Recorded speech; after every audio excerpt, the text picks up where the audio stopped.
franchises. Yeah. And the appeal there is like, okay, it almost feels like the best of both worlds where I'm starting, it's mine, but they gave me a playbook. They're an established brand. It feels like the safe move because they go out and get me clients. What's your take on that option, franchises? Yeah, so I would actually, that's where I started. To anyone watching this, you're like, who's this guy? Who's this opinionated dude? So that's where I started. My wife and I, we bought our first cleaning company was a cleaning franchise. And it was one of the big ones, one of the major ones. And we sold it and didn't get a whole lot of money on that sale. But franchises, I'll always have a mixed feel on franchises. I would say if you're like, I'm not starting from scratch, I'm only doing one of the two, I'd pick the franchise over the buying a company, but I'm still not happy about it. So what's the positives on the franchise? Because there are positives. The positives are if you're starting completely from scratch, you're completely brand new.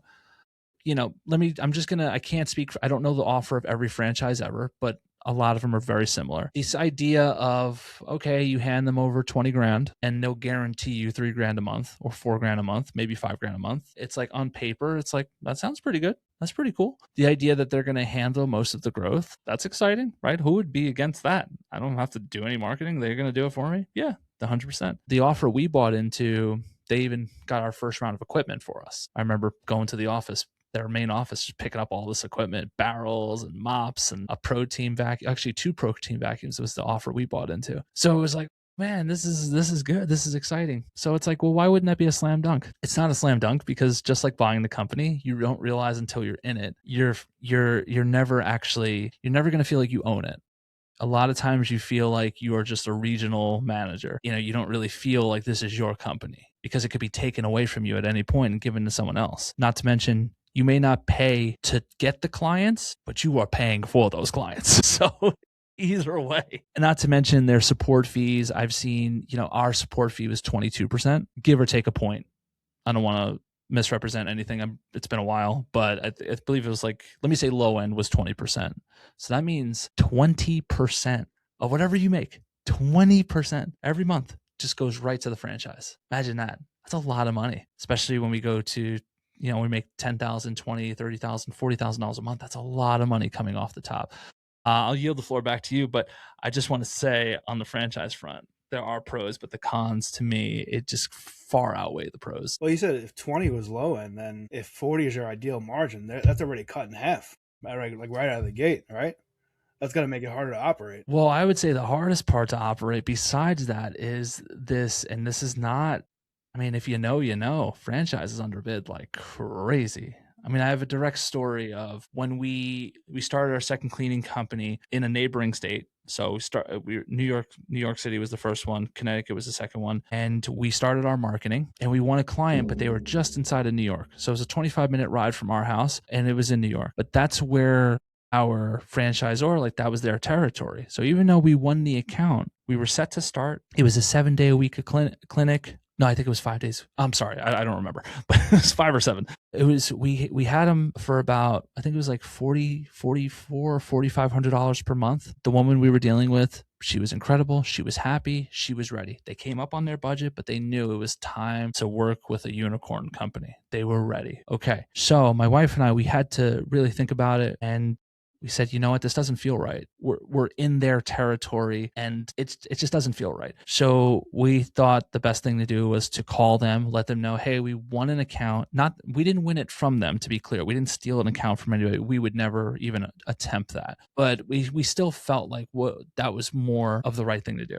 So we had this account that and this is us in the beginning. This is hungry, Jess and I. We were hungry and we did this because it just felt like you always want to be doing the right thing to the best of your ability in business because that's what integrity is, right? Nobody's watching us. We could have just won the account, but it just didn't feel right. And we just believe that stuff's going to come back to you in some way or form. So we went to the franchise. We told them, hey, we won this account, but it's in your area. And this is your territory. It doesn't feel right. So we wanted to just give it to you. But we never told them how much we wanted for. And I told my wife, I was like, don't tell them because I'm very curious because I always used to complain to them, these accounts are underbid, these accounts are underbid, these accounts are underbid. And they kept telling me, no, they're not. They're great. And I love them. I had a great relationship with them. Still do. They're excellent people. So there was no bad blood or anything. Okay. We hand over the account to them. We told the woman, unfortunately, this is not our territory, so we're gonna hand you over to them. They're phenomenal. They're amazing. They're gonna take great care of you. Okay, great. We get a card and a bottle of wine in the mail a week later, and it's just like, hey, thank you guys so much. We landed the account. $3,200. Same account, folks. Same account. The exact same scope. You know why I know that? Because the woman gave the scope to us. She gave what she's looking for. She gave the days. She gave everything. And where she was happy to pay us $4,500, the franchise got it for $3,200. I'm not a math guy, but that is a big hit. And imagine you now have to pay the franchise. Depends on the deal. For my deal is I had to pay 3 to 4 times the monthly number to the franchise. So for a $3,000 per month contract, that's anywhere between $9,000 and $12,000 in debt that I had to take on to have this account outright. So I didn't have to pay the financing. So 20% off the top plus the debt that I have on them getting the clients for me. All of that on an underbid account. Not to mention, this is even worse. When you start an account with them, most franchises, they hold a month. So you're perpetually in the state of getting paid behind 30 to 60 days. That is such a hard way to be successful with this business. So again, it's another situation where people get blinded by, well, they're just going to get me. I don't have to pay for the market. They're just going to do it for me. It's like, you're paying one way or another. You are.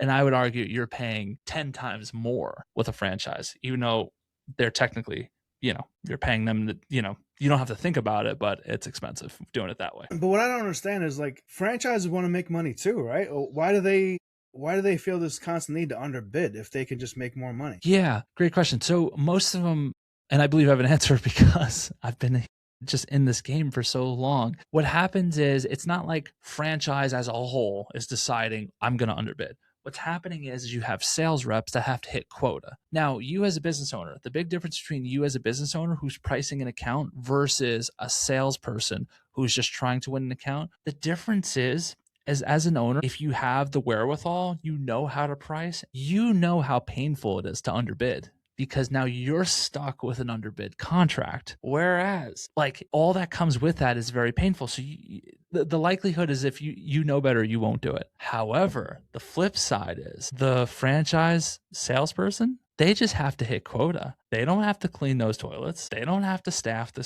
staff cleaning. So there's nothing, I don't think anything is, they're not doing anything malicious. They're not being mean. They're just, this is the model. Everything comes down to the model of cleaning business. Everything comes down to, like, your success and the level of freedom that you have with any business is your choice in the model. That's why I always harp on high ticket model, high ticket unicorn model. That's it. Yeah, I mean, so if they're hitting quotas and getting commission, to them the back end doesn't matter, right? I mean, because they're just focused on what comes in. So it doesn't matter to them that you have to find somebody to do it for less than minimum wage and try to make that work. So how did you make that work when you had the franchise? Like, if you had to wait months to get paid and the margins were tough, like, how did you actually make that work? Yeah, so we ended up having to do the cleaning, most of the cleaning ourselves, except for there were certain accounts that maybe was a little bit too far away. Most of the accounts are really tiny, but we had a few that were like $2,000.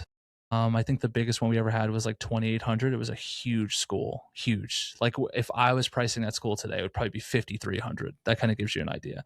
Now, I'm not saying it because it should be 53. I tend to be on the premium side, but still, that account maybe should have been at least 43, 4,400, and it was 28. So to get to the point of it is, I couldn't hire because I didn't have the cash flow. If you're waiting behind, if you're always waiting, there's no cash flow that way because you're waiting for money. And so if I'm waiting for money, I can't hire anybody. So, I mean, unless you got a big credit card. Yeah, the answer is we had to just do the grunt work ourselves. It made us miserable and there was no real payoff. I remember telling the franchisor we were at like 10% margins, and I remember him having a meeting with my wife and I, and he was like, Mike, you got to think about it. That's actually pretty good. 10%? He's like, yeah, he was like, it's pretty good. He was like, that's pretty good for where you are. He was like, you got to think about it like this, a lot of this debt's going to be knocked off in 10 years. So I can see you creeping up to 15, 16, 17% in a decade. And I'm like, wow, that's bummer, dude.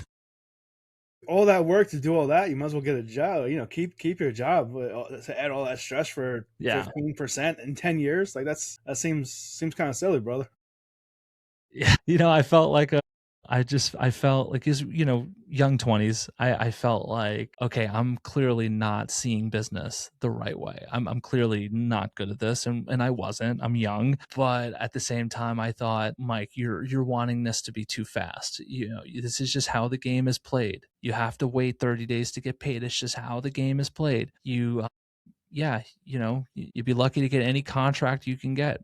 It's just how the game is played. I just kept telling myself that, and I'm like, wow, I didn't realize it until after selling the franchise that you got to be really careful, like who you listen to, the beliefs that, like these ideas that become beliefs. It just, I'm telling you, it just determines the trajectory of your business if you're not careful. And if they're bad ideas, you'll quit this business. It'll be grand opening, grand closing. I see it all the time, even with franchises, all the time. Somebody will do it for a year or two, and they're like, this stinks, and they get out of it, and I think like, the cleaning industry is horrible, and it's like, no, it's not. Cleaning industry is amazing. That's why I'm starting number 3. Well, we've worked with quite a few students who joined the program who had a franchise, and we heard the horror stories. A lot of what you covered on this this video so far.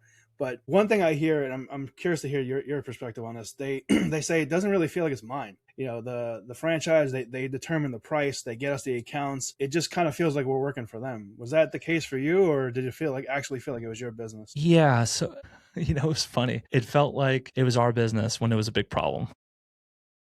Every other time it felt like I was a franchisee. It felt like I worked for somebody, not because they made me feel like you work for me. They were excellent people. I really do.